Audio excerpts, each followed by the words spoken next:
Hello, this is Richard Gesh. This week's program is on Vanuatu. What? Vanuatu used to be called the New Hebrides Islands, and there's been no cannibalism according to them since 1952. And that's where bungee jumping originally started, where they put vines on their legs and hoped that the vines didn't break. It is a 2.5 hour flight west from Nandi, Fiji, and it's north of Australia, south of the Solomon Islands, and I believe just east of New Caledonia. The official languages, up until their independence, and I can't remember the date right now, it's been about 20 years, no, more than that, 30 years. Up until their independence, they were governed by the French and the English.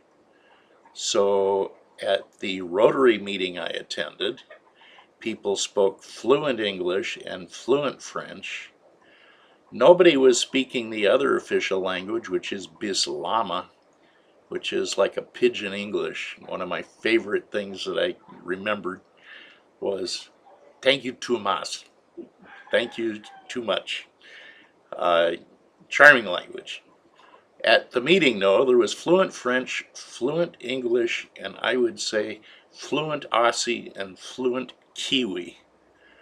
I have special problems with the Australian accent, not so much an English British accent, but Aussies have quite a twang, and so do the New Zealanders. There was a question I had, and I brought it up to Naomi, and she forgot to answer me. But the president of the club down there wore a necklace, and it had gold bars about this wide, and like thin bars, and came down, and there was a Rotary emblem in gold at the bottom. If anybody can enlighten me about this, I sure would appreciate it. Because of there have been some changes in the software just since I did the Iditarod meeting. Because of that and things I'm learning with the video camera, because now I have a regular video camera, I made mistakes. I took tons of short clips that are so short that you can't even get an idea of what you're looking at. And I have had to play whatever tutorials I could to try to figure out this or that step. So because of that, I did not voice over the videos I took because I don't know how. And I intend to find out this week, but I don't know how yet. So this is going to be a long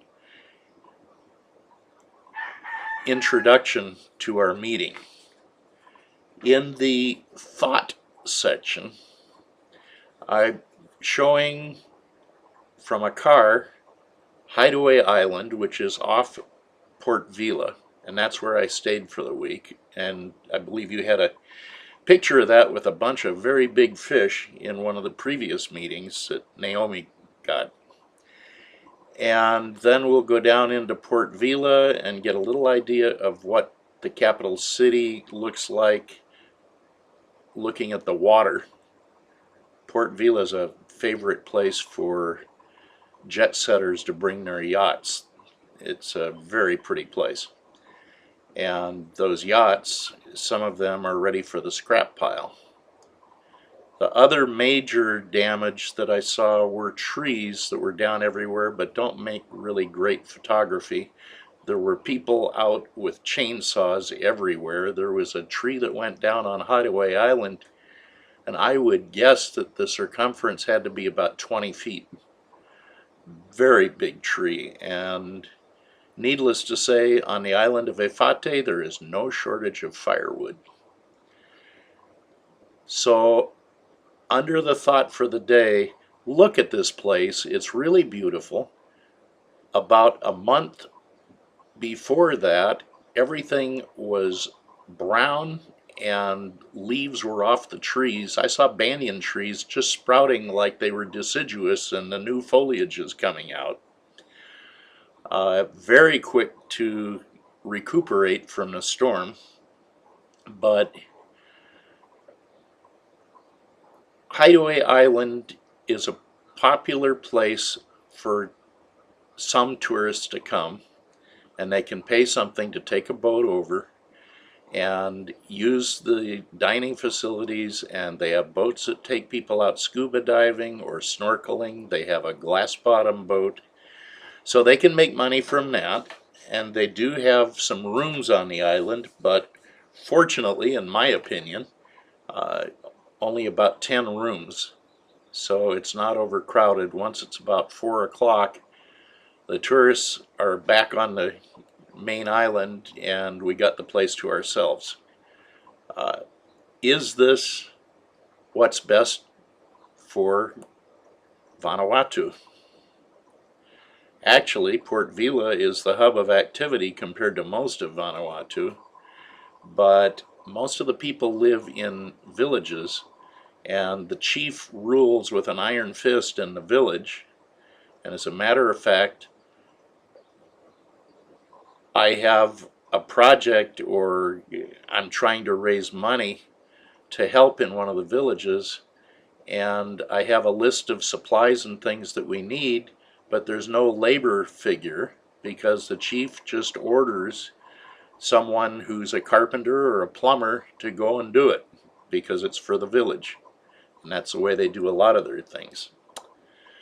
One thing that I failed to mention in the main program, and I was kicking myself for not, the reason there's a short deadline on this is because the estimates or the quotes were given up until mid or late June, because there is an exemption from the VAT, the VAT, value added tax. If you, for instance, put in a toilet, and especially if you have a little building around it, which we plan to do, you would be taxed on that, in addition to duty on any goods that are brought in from outside the country. So there is a short deadline because I figure by mid-June the money's got to be off to Vanuatu or it's not going to work. So that's the reason, and explaining everything else, I forgot to mention it. Mama Rosie makes $1.70 an hour, and most of the local people make small amounts, even though some things are very expensive. Is this the best? Most of the people are subsistence farmers and hunters and fishermen. They go out and get what they need to eat, and they're happy like that. One thing I did notice is there are no bums, there are no beggars, because the village chief won't stand for it. Everybody has their job, kind of like in ancient Hawaii. Everybody has their job, and you do your job or you're going to get out of there. So that's the thought section. And the vocational section, I'm going to put some video of underwater Vanuatu. Keep in mind that the cyclone brought down or took seawater up in the mountains, and it all washed down into the sea, and even when I was there a month later, there was water still coming down from the land and messing up the ocean. It isn't as clear as it normally is. But it's really delightful to see the fish so unafraid.